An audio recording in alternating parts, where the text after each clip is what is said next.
Ok, hoy vamos a conversar un poco sobre evaluación, que creo que es uno de los temas que más, digamos, nos ha de alguna manera movido en estos momentos en los que estamos. Como dijo Sofía, que muchas gracias. Mi nombre es Giselle y soy profesora en Blue Valley y básicamente una digamos, de mis roles en la escuela es trabajar también con otros profesores, no solo en la parte de evaluación, sino en la parte académica en general. Este es un taller, así es que espero que, que todos estén eh, con muchas ganas de participar, porque vamos a estar trabajando en diferentes cosas.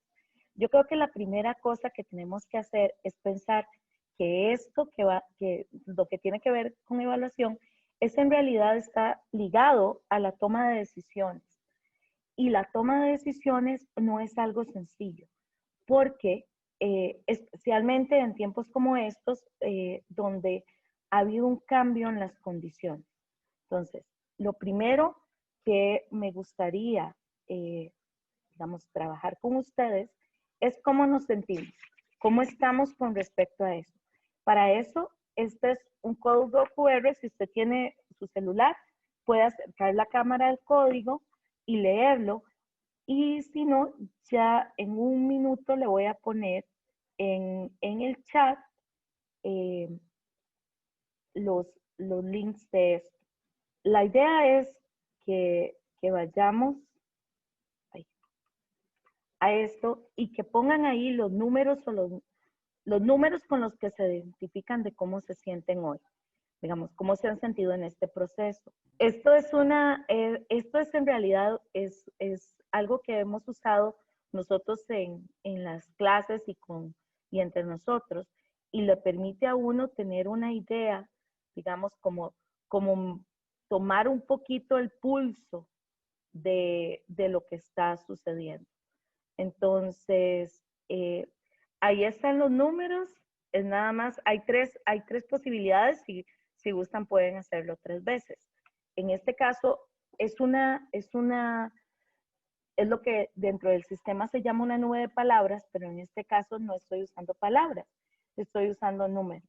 Los números más grandes me indican en esta oportunidad, eh, digamos, donde la mayoría de personas anotó. Entonces, como podemos ver, dice 10, 12, 15, 19 ahí más o menos. Si volvemos a la presentación, entonces me gustaría 10, o sea, aquí como haciendo equilibrio, 12, acá como acompañado, 15, ¿ok? Y alguien puso 19. ¿Alguno le gustaría compartir por qué anotó su número? ¿Por qué anotó un número en específico? Si es así, me gustaría que por favor encienda su micrófono y nos comparta. Bueno, yo lo que pasa es que yo vivo en este momento con muchos sentimientos al mismo tiempo. Ujú, A veces me siento contento, ilusionado, como con muchas ideas y con muchos proyectos. A veces me siento preocupado, a veces me siento como que no sé para dónde va el futuro, ¿verdad? Y con mucha ujú. incertidumbre, así que como muchas personas. Y en cierto momento sí puse, ay, ¿cuál fue el número que puse? Creo que puse 10 también, como, bueno, Ujú. aquí vamos. Esa es como mi impresión. Ok, muchas gracias, Luis.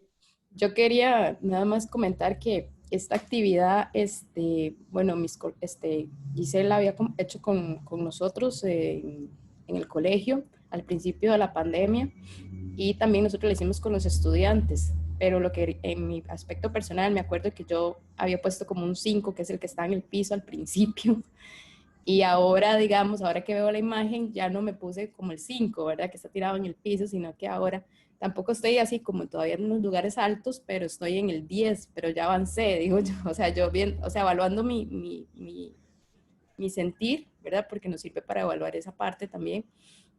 Veo un progreso en cómo me siento un poco más mejor que antes, ¿verdad? Y eso también, Sí. digamos, con nuestros estudiantes nos permite, como dijo Gis, pues, tomar también como una evaluación de cómo se están sintiendo. Y creo que yo se lo había aplicado a los chicos y ahora creo que es otro momento para aplicarlo, ¿verdad? Es una actividad Ujú. sencilla, sin embargo, cuando uno la aplica con los estudiantes, ellos se sueltan y hablan bastante y a veces necesitamos que ellos hablen de cómo se sienten y creo que es una muy buena actividad. Ujú. De hecho es interesante porque creo que también nos da la oportunidad de entender que no estamos, digamos, estáticos en el tiempo, sino que vamos avanzando. Muchas gracias de verdad por la participación. Y nos da también una oportunidad para ver, para medir de alguna manera a dónde está el grupo. Entonces, hay diferentes estados de ánimo, pero una cosa que quiero que conversemos hoy es que esta parte de ser de evaluación tiene un componente que es afectivo también y que en todas, ahora más que nunca, pero en realidad en cualquier momento, ese componente afectivo tiene mucho que ver con la forma y en que evaluamos y también con los resultados que obtenemos. Entonces, déjenme ver. Ok. Eh, aquí quiero contarles que voy a utilizar, en realidad, utilicé como base una investigación y algunos de los materiales de la doctora Caterina Gallardo. Ella fue mi profesora en evaluación en una maestría que hice y es una investigadora que yo respeto mucho, tiene muchísima trayectoria en todo lo que es evaluación. Si revisan en internet van a encontrar realmente mucho sobre lo que ella ha compartido y lo que ha investigado a nivel universitario y en otras, digamos, en otros entornos educativos también, no solo la universidad, sino también en secundaria. Eh, Ella dice que es el arte de tomar decisiones. Y creo que especialmente cuando somos del área de las ciencias o las matemáticas, esta parte del arte se vuelve un poco como esotérica para nosotros, porque no hay nada que está determinado de una manera como, como, como los pasos específicos, todo bien estructurado. Pero ella habla que hay dos consideraciones muy importantes que tenemos que hacer. Una es conocer a profundidad el modelo educativo desde el cual estamos evaluando. ¿A qué me refiero con esto? ¿Cuál es la visión, la misión, la filosofía del lugar donde usted trabaja? Y con respecto a eso y al modelo educativo que esa institución está, digamos, promoviendo, eso me va a dar a mí mucho, digamos, muchas cosas, muchos insumos para poder saber cuáles son las formas de evaluación y cuáles son los lineamientos que debo seguir. O sea, definitivamente, y ella habla en varias de sus investigaciones sobre esta parte. Los modelos educativos, o sea, es un modelo por competencias, son modelos distintos, ¿verdad? Diferentes modelos en los cuales nuestra organización se basa, la que trabajamos. Si usted trabaja en el servicio público, ¿cuál es el modelo educativo desde el que está trabajando, digamos, la educación general de donde usted se encuentra, de su país? Ahora, la siguiente consideración son nuestras creencias sobre lo que es y para qué sirve la evaluación. Y esta parte, de hecho, recientemente uno de mis colegas me enseñó este cuadrito que está aquí a mi derecha, que es sobre el lenguaje no violento o comunicación no violenta. Y lo que él nos enseñaba era que cuando, por ejemplo, nosotros comunicamos a nuestros estudiantes, podemos hacerlo ellos utilizan dos animales, utilizan el chacal y utilizan la jirafa. La jirafa porque es el mamífero que tiene el corazón más grande. Y el chacal porque generalmente nosotros tenemos, asociamos algunas características a un chacal, ¿verdad? Entonces, si yo me comunico con mis estudiantes desde una forma de lenguaje, ¿verdad? Que emito juicios moralistas. Entonces, emitir un juicio moralista es utilizar mis propios filtros, mi propia forma de que fui criado, las formas en que yo creo que son. Entonces digo, es que fulanito es un vago y es un irresponsable y por eso es que no ha hecho las cosas. Eso no es una forma no violenta de comunicarnos con ellos. Y tenemos que buscar en nosotros más ir hacia el lado de la empatía. ¿Por qué? Porque definitivamente la evaluación tiene ese componente afectivo y no podemos obviarlo. Entonces, ahí pueden ver como las características generales. Generalmente, si nuestro lenguaje viene dentro de castigos y recompensas, entonces lo que nos interesa es, por ejemplo, darle un número específico. Pero si podemos entender que hay elecciones, que pueden aprender de los errores, que hay muchos otros factores y de cómo comunicamos eso, eso va a ser una gran diferencia, especialmente cuando damos retroalimentación, ¿verdad? Hace poco leí en Twitter un mensaje que decía, recordemos que cuando evaluamos no estamos poniendo un número, estamos recolectando evidencia. Y creo que eso es principalmente una de las cosas más importantes que tenemos que hacer en este tiempo y es poder recolectar las evidencias de que los estudiantes están aprendiendo y hasta dónde están aprendiendo. Vamos a hacer breakout rooms y la idea es esta. Y si quiere le tomo una foto a la pantalla o vamos a ver, quiero que me digan cómo afecta el cambio de modalidad la evaluación. O sea, cómo ha afectado el cambio de ser presenciales a esta modalidad, digamos, en lo digital o a distancia, porque no todo el mundo tiene la oportunidad realmente de tener, digamos, una interacción digital, sino que muchos están teniendo interacciones a distancia, que no es exactamente lo mismo. Entonces, ¿cómo afecta este cambio la intención de la evaluación? ¿Verdad? La intención puede ser diagnóstica, formativa o sumativa. ¿Cómo afecta la planificación? ¿Cómo afecta la aplicación? ¿Y cómo afecta la retroalimentación? Entonces, quiero saber si creen que afecta o no afecta estos 4 aspectos. Entonces, les voy a dar para que conversen sobre esto por 10 minutos y cuando volvamos, les voy a pedir que me digan si afecta o no afecta cada uno de estos aspectos. Cuéntenme una cosa, ¿cómo les fue con la conversación? Entonces, son 3 grupos, me gustaría que me dijeran, vamos, si tuviéramos que votar, ¿qué cambia, qué no cambia? Todo cambia. Ok. Ana, ¿querés compartirnos? Claro, con gusto. Bueno, desde el planeamiento, ¿verdad? Les comentaba yo a los chicos que todo depende mucho también de cómo uno ya lo venía trabajando. Yo por lo menos en el sector privado ya veníamos trabajando muchas cosas en tecnología, pues uno tenía las herramientas, ¿verdad? En el aula y los chicos igual, estaban muy acostumbrados.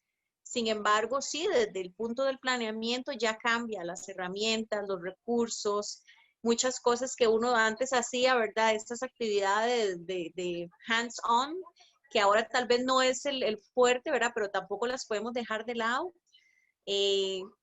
Punto bueno, aprende uno un montón de recursos y conoce muchas más cosas de las que ya uno se creía que conocía un montón, ¿verdad? Pero ahora en realidad es que está uno forzado a todavía investigar más, a capacitarse, a conocer sitios, aplicaciones. Ellos también, sea como sea, han avanzado mucho en esto. Entonces, desde la planificación cambia mucho, la aplicación también, ¿verdad? Porque desde el sistema tradicional, lo que yo ponga en mi plan, me voy a dar cuenta si me va a funcionar hasta en el momento en que estoy con todos. Mil y un cosas pueden fallar, la conexión de los chicos, la conexión de uno, entonces siempre hay que tener un plan A, B, C, D. La retroalimentación, lo mismo, ¿verdad? El papá viene acostumbrado mucho a un tipo de sistema. Hablábamos de la diferencia entre público y privado, ¿verdad? El solo hecho de tenerlos en el privado a todos a diario, ¿verdad? Se hace más fácil el retroalimentar que el sector público donde no todos pueden conectarse. Entonces es difícil a veces donde ni siquiera tienen el acceso a ver la explicación en vivo de la guía, ¿verdad? Entonces es un poquito más difícil la retroalimentación. Entonces sí, yo pienso que cambia mucho. Sin embargo, estamos en un punto, ¿verdad?, donde podemos dar ese cambio en la educación que se ha venido dificultando mucho a través de los últimos años, pero que sea como sea, irse más a lo formativo es lo ideal. Estamos muy acostumbrados al número, pero lo que queremos es que el estudiante desarrolle competencias. Entonces, sí, en efecto cambia mucho, mucho todo, pero depende mucho del panorama. Esa es mi conclusión, del entorno en el que uno y los estudiantes estén. Ok. Entonces, en cuanto a la intención, ¿cambia o no cambia? ¿Algún otro grupo que quiera aportar? Gracias. Bueno, lo primero que comentamos y estamos como todos de acuerdo es que la diferencia entre la educación pública y la educación privada va a ser lamentablemente abismal, ¿verdad? Si venía desde hace mucho tiempo una diferencia marcada, pues esta situación donde los chicos de colegios privados no son solo los recursos, es decir, pues en Costa Rica es más o menos relevante, o sea, fácil tener acceso a Internet. Es una cuestión también que viene desde la intención de la forma en que se utilizan los recursos virtuales, muy apegada a la retroalimentación. Jairo comentaba de que los chicos no están tan acostumbrados a que les digan más puntualmente cómo mejorar. O sea, no están en colegios públicos. Eso es lo que el comentario de él. Y yo me imagino que por dónde va el asunto. Porque pues antes tal vez estaban más acostumbrados a una nota y punto. 70 o 65 o 80. Entonces, a la hora de haber algo más significativo en la parte de la retroalimentación, porque hasta un chico de 100 hay mucho que decirle, ¿verdad? Esa forma en que se interpreta la retroalimentación no es igual. Yo comentaba que para mí no existe tanta diferencia en un modelo, digamos, en el instrumento de evaluación formativo o sumativo, sino en la intención en lo que usted lo hace. Es decir, puede ser un examen cerrado, exactamente tradicional, ¿verdad? Bajo ese esquema, que si usted ofrece una buena retroalimentación, sigue siendo formativo. Esa es mi opinión. Y lo mismo de que las actividades que se hacen interactivas o más profundas, si valen para la nota, son sumativas, porque suman, ¿verdad? Bueno, y contestando la pregunta, yo creo que en el grupo llegamos a la conclusión de que hay mucho que hacer en el tema de evaluación, porque ha sido muy difícil, digamos, también el hecho de que los chicos copian o no copian. La compañera hablaba la compañera es de matemática, pero hablaba de otra compañera, de la compañera, que era de ciencias, y que les presentaban trabajos con cuestiones muy bajadas de internet, y que, bueno, entonces, ¿qué? ¿Cómo hacemos? Entonces, lo que hablábamos es que todo esto es un paradigma que debe cambiarse y que ojalá que se cambie para futuro. O sea, no solo por resolver la situación de pandemia, sino para futuro. Ok, estamos de acuerdo. Creo que eso es algo, esa es la esperanza que todos tenemos. El tercer grupo, ¿quién quiere participar? Nosotras hablamos, yo desde el punto de estudiante porque voy a la universidad todavía, y ella desde la secundaria y también como docente de la universidad. Yo desde mi punto decía que al principio costó, pero ahora se parece mucho a lo presencial en cómo evalúan y en lo demás, pero que siento que los profesores van más rápido de lo que suelen ir presencialmente, pero ella como docente de universidad maneja los tiempos y elige qué es lo que siente que es más importante que sus alumnos aprendan y qué no. Y desde la secundaria también coincidimos en eso de privado y público, de que se nota mucho la diferencia. Y que también cambió todo, la planificación se da mucho menos que manera presencial, se enseñan menos contenidos y demás. Y ella hablaba de una retroalimentación, de que le preguntaba a los chicos cómo se sentían, qué necesitaban cambiar y demás, y que los chicos, muchos se expresaban y otros no, pero en que en general querían volver a lo presencial, querían poder hablar con la profesora y tenerla ahí y preguntarles en el momento. Y nada, la evaluación en mi caso al principio fue formativa, te ponían bien, aprobado y demás, y en el segundo cuatrimestre, que es como, yo soy de Argentina, también vimos la misma relación en los cambios por ser diferentes países, y ya ahora es lo mismo que antes, o sea, te toman con la cámara y vos haciendo la evaluación las 4 horas, lo mismo, y te dan un número, como antes, todo lo mismo.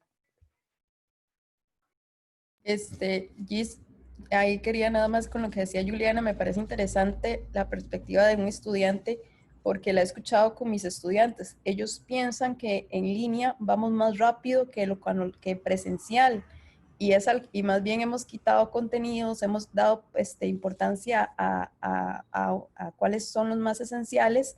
Igual lo hacíamos en la universidad, ¿verdad? Cuando estaba como profesora de la U, y con los chicos en el cole, y ellos sienten que vamos más rápido, y es interesante porque no es así, ¿verdad? Entonces, cómo cambia la perspectiva, ¿verdad? De estar lejos, que hace que sientan que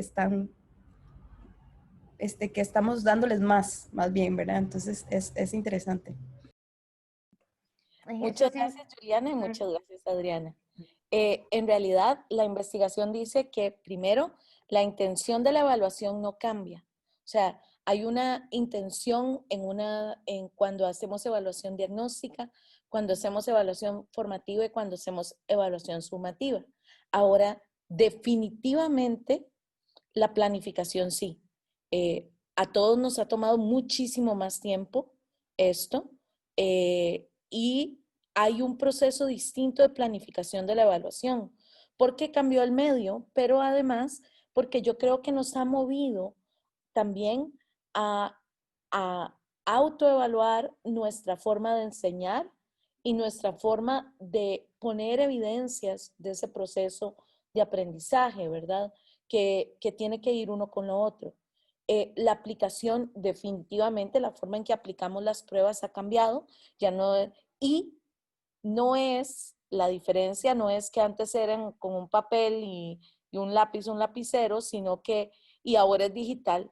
Muchas personas creen que esa es la diferencia en la aplicación, y la diferencia en la aplicación es otra.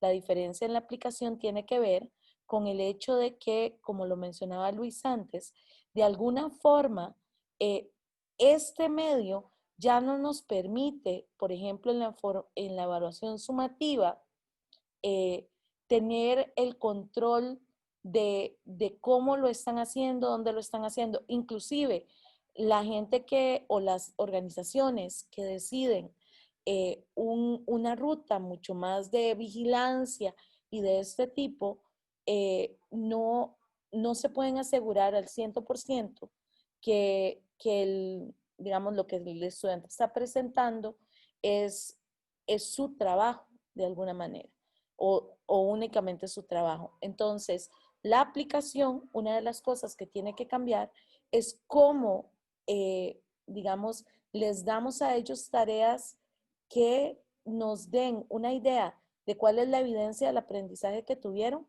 y que no sean, digamos, de niveles cognitivos de los dos primeros, digamos, de la categoría de Bloom, en donde eso es fácilmente copiable.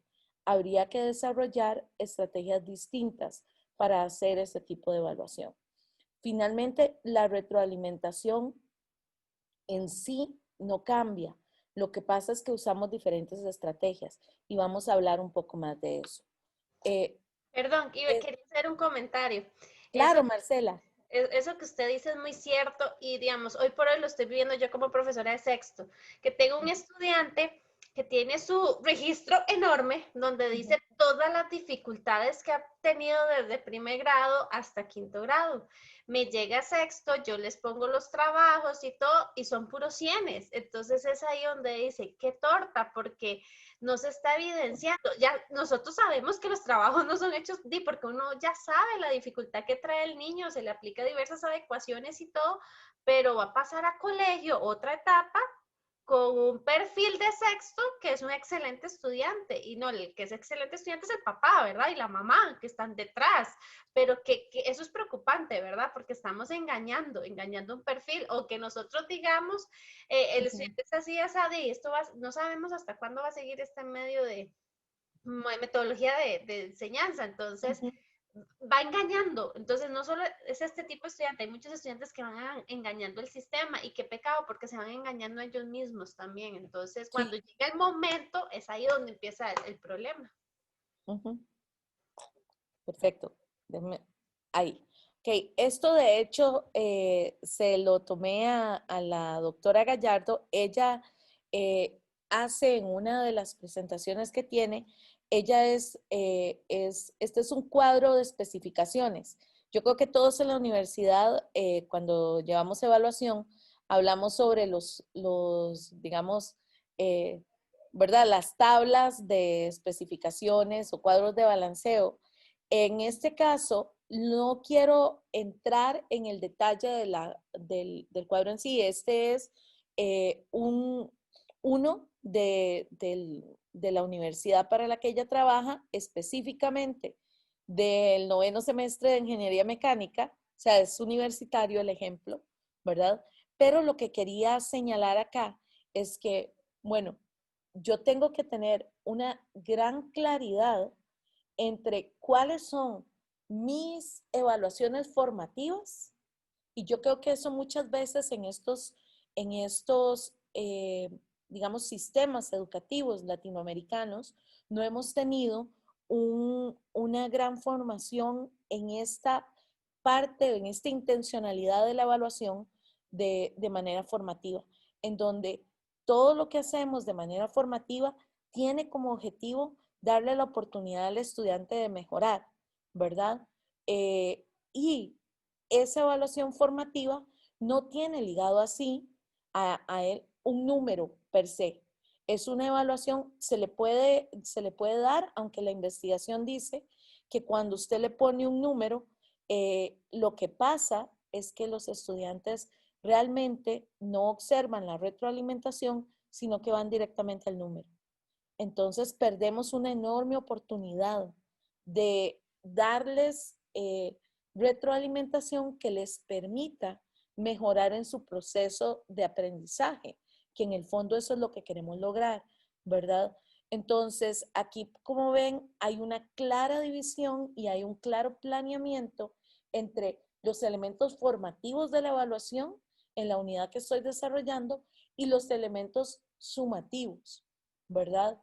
Y esos elementos sumativos, esto es, digamos, como de alguna manera, y me pareció muy interesante inclusive porque esto es una forma de diferenciar la evaluación en un sistema de una ingeniería en mecánica, ¿verdad? Que algunos pensarían como que el examen solo vale 30%, el examen de esta unidad es solo 30% de toda la evaluación sumativa. ¿Por qué? Porque en realidad en este momento y en estos entornos, eso quizás y la prueba aún así es distinta, pero no es de las cosas, digamos, que más necesitamos, sino que en este caso, ven, hay un proyecto, una construcción de la transmisión de una lavadora a un abanico industrial. Entonces, es un tipo de evaluación distinta en donde lo que tienen que demostrar es si adquieren o no la competencia. Y esa adquirir o no la competencia se puede evidenciar de diferentes maneras. Entonces, por ejemplo, bueno, la compañera decía hace poquito que, ay, por alguna razón no, aquí. Ok, que este chico, ¿verdad? Está engañándose a sí mismo. Si yo hago algo que tiene que recolectar la evidencia, por ejemplo, en forma de video, explicando él qué fue lo que hizo y cómo lo hizo, pues de alguna manera por lo menos se lo aprende, ¿verdad? Entonces hay que buscar maneras en que la recolección de la información nos permita verificar la autenticidad del trabajo que están realizando. Jairo, dice, ¿puedes elaborar un poquito sobre lo que acabas de poner? Claro que sí. Bueno, yo le contaba a mis compañeros del grupo anterior que yo trabajo en dos modalidades, en uno privado y un público, en un marco Tulio específico. Y bueno, son dos realidades completamente distintas, pero tienen un fenómeno en común las dos. Nosotros creemos que nuestros estudiantes son tecnológicamente hábiles o adaptados a la tecnología, ¿verdad? Por así decirlo, que nacieron bajo el chip de la tecnología. Pero la pandemia lo que nos demostró es que son tecnológicamente selectivos, ¿verdad? Porque si ponemos una plataforma, por ejemplo, Teams, que inclusive Teams para mí es un dolor de cabeza, ¿verdad? Los que tienen agrado con Teams, un día me pueden capacitar, por favor. Pero he visto, por ejemplo, que los chicos, si fuese a hacer un Facebook Live, un Instagram Live o algo por el estilo, tienen todas las habilidades para entrar, tienen inclusive hasta la conexión necesaria para entrar, pero si estamos hablando de conectarnos por Teams o por Zoom o Meet, que es quizás la que requiere menos conexión de internet y es como más amigable, a mi criterio, se les hace un mundo, ¿verdad? Entonces de repente ya no tengo internet, ya se me pega la compu, ya no tengo espacio porque estoy en el teléfono, ¿verdad? Y descargar Zoom, Teams o Google Meet, ¿verdad? Involucra que tengo que desinstalar Facebook, Instagram o WhatsApp, ¿verdad? Entonces, nos muestra, ¿verdad? Que primero los objetivos de aprendizaje de ellos son completamente distintos a los que nosotros tenemos, ¿verdad? Que yo ayer hablaba sobre el uso de los memes, ¿verdad? Que ubicarnos, por ejemplo, en el contexto, yo va a ser sumamente difícil en este momento por el hecho que eran muchas realidades distintas, muchas metas distintas, ¿verdad? Y en este caso, ¿verdad? La modalidad privada y la nocturna son todavía dos universos completamente distintos y distantes entre sí, ¿verdad? Entonces, a mí me genera una particularidad, ¿verdad? Como una curiosidad entre cómo funciona el cerebro del chico cuando uno le dice, por ejemplo, tenés que descargar Meet para una clase y se ponen, ¿verdad? Como que, profe, ¿por qué? ¿Por qué tengo que descargarlo? Mejor mándenos la guía o la guía se la puedo entregar por WhatsApp, no se la puedo subir por correo cuando es la misma diferencia en pasos, por ejemplo, ¿verdad?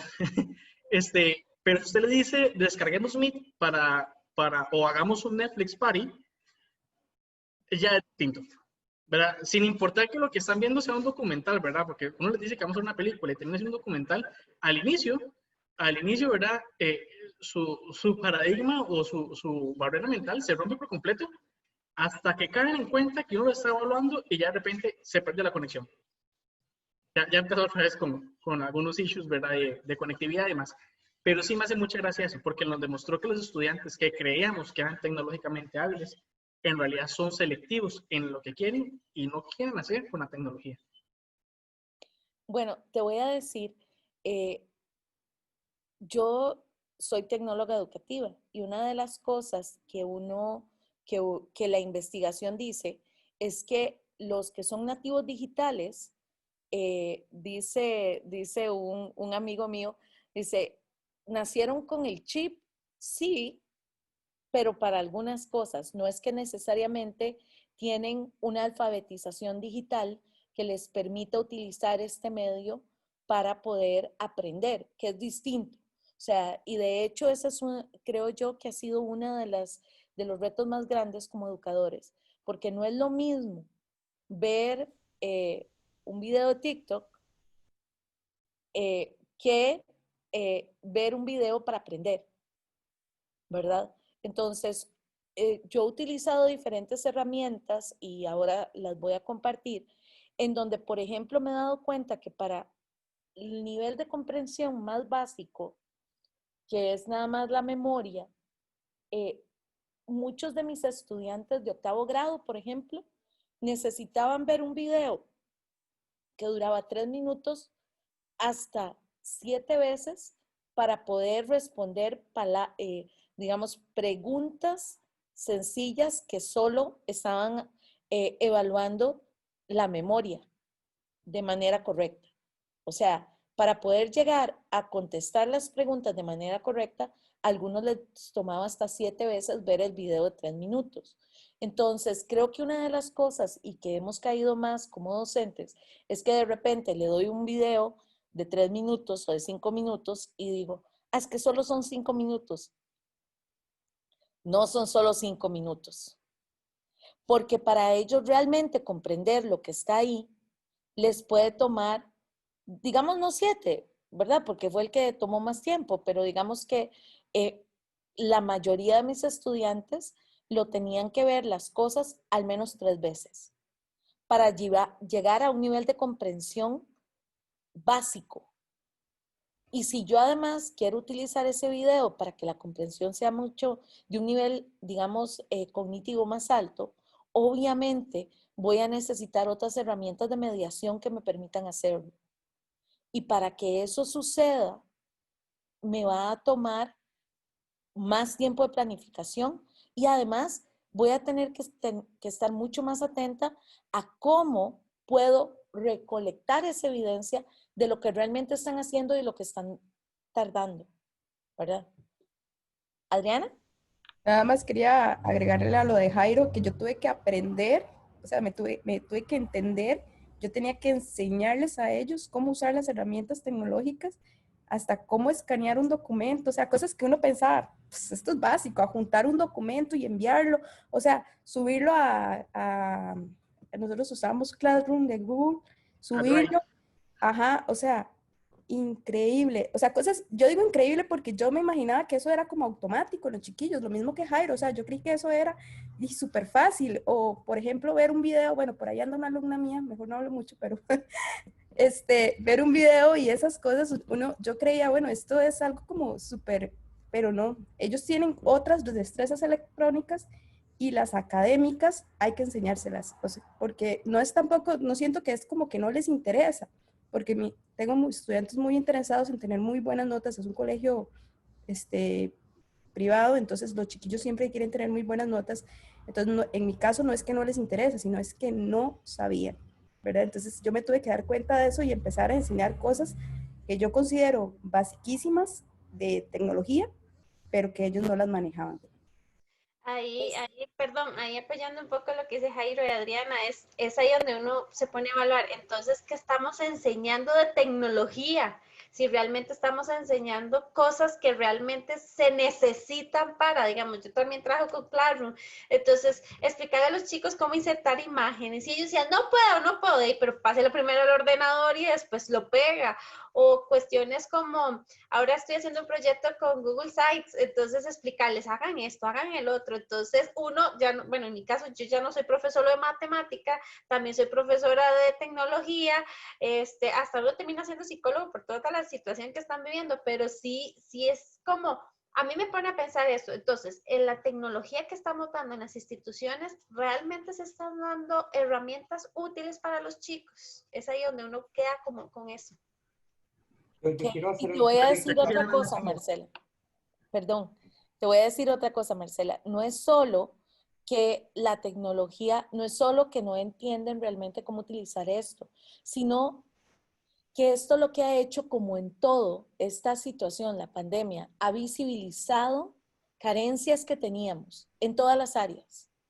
Y una de las cosas que ha visibilizado en la educación es la falta de mecanismos de autorregulación de nuestros estudiantes y de habilidades ejecutivas. O sea, toda esta parte que tiene que ver con organizarse, con saber manejar sus tiempos, con saber trabajar, ¿verdad? Que son habilidades que se enseñan también y que lamentablemente nosotros en la prepandemia nunca habíamos trabajado de una manera sistemática con ellos. Entonces, aquí hay no es una cuestión de culpas, pero sí tenemos una cuota de responsabilidad. Porque pensar que un estudiante no hace algo simplemente porque es un gran vago y no quiere hacer nada, es de alguna manera simplificar el problema que hay detrás. Y es que como sistema no hemos desde edades tempranas, no les hemos dado las herramientas que necesitan para autorregularse. Y eso es algo que ahora lo estamos viendo. Se visibilizó en medio de esto, ¿verdad? Pero no es la única, no es, digamos, es una responsabilidad compartida y es un proceso que hay que enseñarles. Y les voy a decir algo tan sencillo como esto. Yo me reúno todas las semanas con algunos estudiantes y le digo, ok, abra Classroom, vaya a donde dice cosas por hacer, ve lo que no ha entregado, vamos a ver, ok, y suena como que es algo muy sencillo, pero ustedes no tienen una idea de como el aha moment, ¿verdad? Que tienen, dice, uy, yo podía ver eso ahí, y yo sí. Uy, esto sí me va a ayudar, ¿ok? Entonces, asumir o como me decía vos el otro día, dice, es que tenemos que hacer esto en Google Sites, pero es que yo no sé cómo se hace. Entonces, tenía toda la información y la profesora estaba sumamente frustrada porque no está subiendo la información a donde le dijo que la subiera. Y todo el problema es que no sabía que tenía que activar una cosa para poder editar. Y entonces no lo había logrado hacer. Entonces le digo, bueno, compartime la pantalla, explícame qué es lo que estás haciendo, ¿verdad? Que eso entonces nos toma mucho más tiempo a cada uno de nosotros, ¿verdad? En ese caso, y lo resolvimos, ¿verdad? Pero hay muchas cosas, ¿ok? Que eso, Luis. Sí, perdón, es que yo tengo una preocupación y es respecto a los modelos que vamos a implementar en el país o en Costa Rica o en el mundo sobre la hibridación, ¿verdad?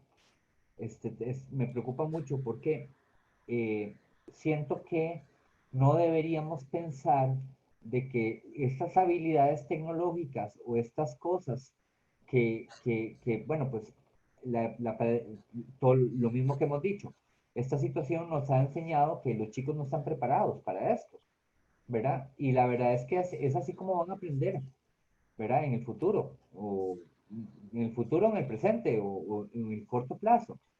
Eh, entonces, yo tengo no sé cómo podemos, ya esta etapa, digamos que de alguna manera está pasando, pues esperamos, pero el proceso para digamos, para las clases híbridas, o los modelos educativos, que era lo que hablaste al principio, el modelo educativo que debe usarse en una cuestión híbrida es también muy distinto, ¿verdad? Y tiene que interpretar, o sea, tiene que adaptar lo que sirvió, lo que se aprendió de esto. Y yo creo que eso es una situación que debería estarse planificando desde ahora. Yo lo que he escuchado es que en el MEP lo que han habido son muchísimos planes de una cuestión de salud y de distanciamiento, pero el modelo educativo que vamos a implementar, cómo vamos a integrar esto, cómo vamos a preparar a los chicos para el futuro. Me parece que esto es un tema que debería estar en la mesa ya. Solo es una opinión, perdón. Definitivamente. Voy a avanzar un poquitito porque ya se nos está acabando el tiempo, aunque ustedes no lo crean, ¿verdad? Sí quería hacer énfasis en que hay un objetivo, hay una intención en la retroalimentación que tiene que ver con acercar a los estudiantes al logro del desempeño. O sea, la retroalimentación tiene como intención ayudar a los estudiantes a saber dónde están, y yo siempre les digo, vean, la retroalimentación no es una evaluación, no es mi opinión, es mi forma y es la forma en que todos, porque la retroalimentación puede ser por pares, puede tener diferentes formas, ¿verdad? Es la forma en que todos estamos trabajando para lograr el objetivo que tenemos y acercarnos cada vez más. Y es la forma en que vamos a mejorar, ¿verdad? Entonces, eso para mí es fundamental. La otra cosa es que hay diversos mecanismos, por ejemplo, de evaluación que tienen que ver de acuerdo a lo que llegamos, que aquí es algo un poquito más práctico. Cuando yo necesito que los estudiantes estén conectados, y aquí me voy a referir no a estar conectados al internet, ¿verdad? Porque de alguna manera, cuando un estudiante le dice a uno, es que no tengo conexión, se me fue el internet, como decía ahora Jairo, cuando hay una evaluación o cuando hay algo, eso significa dos cosas, ¿ok? Uno, que tenemos que hablar con ellos con respecto a ser más asertivos en la forma en que comunican, porque nos están muchas veces no diciendo la verdad, pero además de eso significa que sí están desconectados. ¿Y sabe qué? No es del internet de lo que están desconectados, es de la forma en que yo estoy dando mi clase. Y hay una parte de la forma en que lo estamos haciendo que necesita, digamos, atraer esa atención y poner sistemas, y hay formas de hacerlo, digamos, con estructuras en donde usted haga que la persona permanezca atenta. Ahora, nosotros como adultos, y yo no sé si solo me ha pasado a mí, pero en este tiempo ha habido reuniones en donde si no tengo la cámara encendida, vean, hago café, ¿cómo se llama? Mientras voy oyendo. ¿Por qué? Porque no está teniendo mi atención, no me tiene de alguna manera enganchada en lo que estoy haciendo. Entonces, ¿qué estamos haciendo nosotros también para que ese tipo de cosas suceda, verdad? Y qué relación tiene cuando utilizamos, digamos, niveles cognitivos más altos, ¿verdad? Yo no tengo otra forma, por ejemplo, si hago algún tipo de cosa en donde hay interacción entre ellos, usted los va a ver participando y los va a ver con las cámaras encendidas porque se están hablando entre ellos. Tal vez no lo hagan cuando están en mi clase todos juntos, pero si diseñamos esas estructuras en donde ellos también pueden ser una parte más activa del conocimiento, de la construcción del conocimiento, definitivamente van a estar mucho más conectados. Ok, déjenme ver, aquí. Ok, vamos, yo le pedí a Sofía que tiene unos links y se los va a poner en el chat. Ok, estas son algunas de las herramientas, son solamente algunas. Ok, entonces, inicialmente quería que nos dividíamos en este momento, pero Sofía me corrige si es distinto y creo que ya no tenemos tiempo para eso.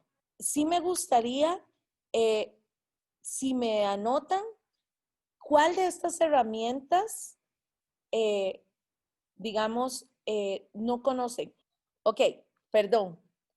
Ok, vamos a ver.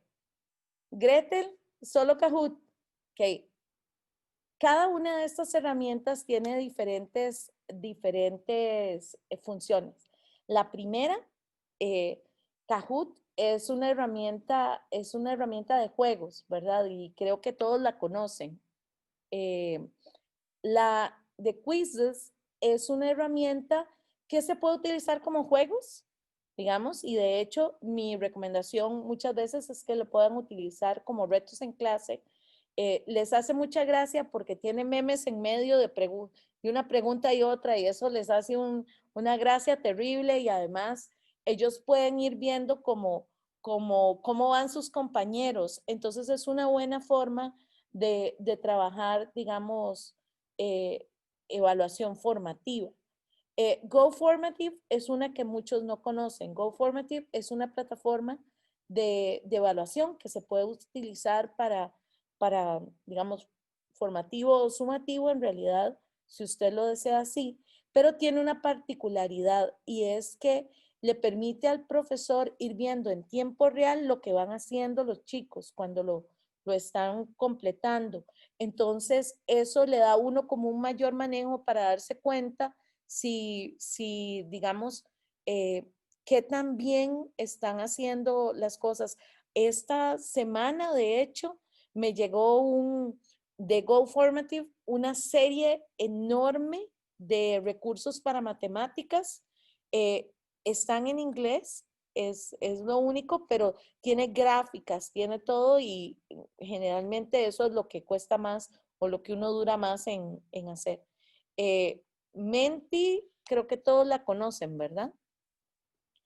Nearpod es otra herramienta, tiene la particularidad de que todos los estudiantes, digamos, uno pone preguntas o actividades que están dentro ok, Diego, ya te cuento, dentro de la presentación, ellos lo pueden ir viendo desde su dispositivo. Uno sabe si el chico está en la presentación o no, porque le enseña, ¿verdad? Quién se ha salido o si está viendo otra cosa. Entonces, uno tiene como una idea ahí, le da un reporte al final. La versión gratuita tiene algunos de los elementos. Igual en GoFormative, también la versión gratuita tiene algunos elementos, pero en ambas, con las versiones gratuitas, uno se la puede jugar. Y en Nearpod, además, uno puede trabajar con ellos porque pueden capturar la información de todos los estudiantes, no solo del que siempre participa, ¿verdad? Y cosas así. Entonces eso es importante. Y Menti es esta plataforma que se utiliza para hacer encuestas, y es lo que utilizamos al principio, ¿verdad? Para que pusieran los números. Es fácil de utilizar, generalmente es más hacia el nivel de las encuestas, sino porque yo no tengo acceso a los nombres de las personas que están enviando, a no ser de que una de mis preguntas sea ponga su nombre, ¿verdad? Edpuzzle es una plataforma también, todas son plataformas que tienen una versión que es gratuita, y lo que hace es que uno puede utilizar cualquier video y le pone actividades o preguntas en medio. Entonces, así es como yo me di cuenta que mis estudiantes duraban tanto, digamos, viendo un video para aprender. Porque en medio de esto les pones un video y uno les va programando las preguntas. Ellos no pueden seguir hasta que contesten y se van revisando. Entonces, una de las cosas que eso creo que es algo muy, muy importante, es darle la oportunidad de que mejoren si es una evaluación formativa, porque esa es nuestra intención, hacer que vayan mejorando. Y también se puede, digamos, limitar a una sola vez o 2 veces, dependiendo de lo que uno quiera. Ok, entonces, vamos a ver. Ok, con esto concluyo. Hay una ética de la evaluación y creo que a veces hablamos poco de esto. Una es que nuestra evaluación tiene que estar alineada con el modelo educativo en el que estamos, digamos, inmersos, y con las políticas y procedimientos en los que estamos inmersos. A veces como docentes no nos damos cuenta de que, digamos, de que no conocemos realmente bien cuáles son las políticas y los procedimientos que se están tratando de reforzar, pero además esas políticas y esos procedimientos generalmente van a estar alineados con el modelo educativo, o al menos esa es la fe, ¿verdad? Entonces hay que conocer eso y nosotros estamos, digamos, dentro de esa organización y es una parte, digamos, importante. Hay que tener una confidencialidad de los resultados, o sea, no es una buena práctica compartir los resultados con todos los demás compañeros o cuestiones así, ¿verdad? Inclusive en la forma en que lo compartimos entre colegas, hay una parte ética en esto. Tiene que haber un trato digno y una apertura a oportunidades de desarrollo, de manera de que cuando un estudiante no lo está logrando, podamos tratarlo de una manera digna y le demos las oportunidades que necesita. Y tiene que haber un balance entre los temas y los niveles de dificultad, junto con el trabajo que se ha hecho, ¿verdad? Entonces, yo creo que a veces no somos tan cuidadosos de tener ese balance entre el nivel de dificultad de los temas que estamos trabajando y en la prueba o en la evaluación sumativa y tener consonancia con todo el trabajo que se tiene que haber hecho previo, o sea, con toda la evaluación formativa que teníamos que haber realizado. Entonces, de mi parte, eso sería, no sé si tienen preguntas. Gracias de verdad por participar a cada uno de ustedes. Espero que les haya aportado algo. Una persona que es una de mis mentoras, ella siempre dice que si usted aprendió una cosa en estos entornos es importante y espero que de alguna manera les haya podido, digamos, contar al menos una cosa que no sabían. Entonces, muchísimas gracias por la escucha atenta, muchísimas gracias por sacar de su tiempo para estar esta mañana por acá. De mi parte, eso sería.